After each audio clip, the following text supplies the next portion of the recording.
আসসালামু আলাইকুম। সবাই কেমন আছেন? তো আজকে আমি এসেছি আপনাদেরকে আবৃত্তির আরেকটা নতুন একটা বায়না নিয়ে।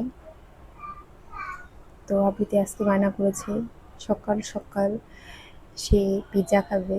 তো পিৎজা তো আমি কখনো বানাইনি, ওর বায়না তো আমাকে রাখতেই হবে, আপনারা তো জানেনই সেটা। তো কি করব, আমার ছেলে আবৃত্তি ভাইয়া ও উঠে গেছে সকালে ঘুম থেকে, দুই ভাই বোন একসাথেই উঠেছে। তো তারপর আমার ছোট্ট একটা রেসিপি আমি আপনাদেরকে দেখাতে পারিনি যদিও, তো জাস্ট পিৎজাটার ছবি তুলে পোস্ট করলাম আপনাদেরকে দেখানোর জন্য যে আবৃত্তি দেখেন আমাকে, মানে আমার সাথে আবৃত্তি কী করে। তো আপনারা সবাই বলবেন যে আবৃত্তির পিৎজাটা কেমন হয়েছে। ও খেয়ে অনেক মজা পেয়েছে।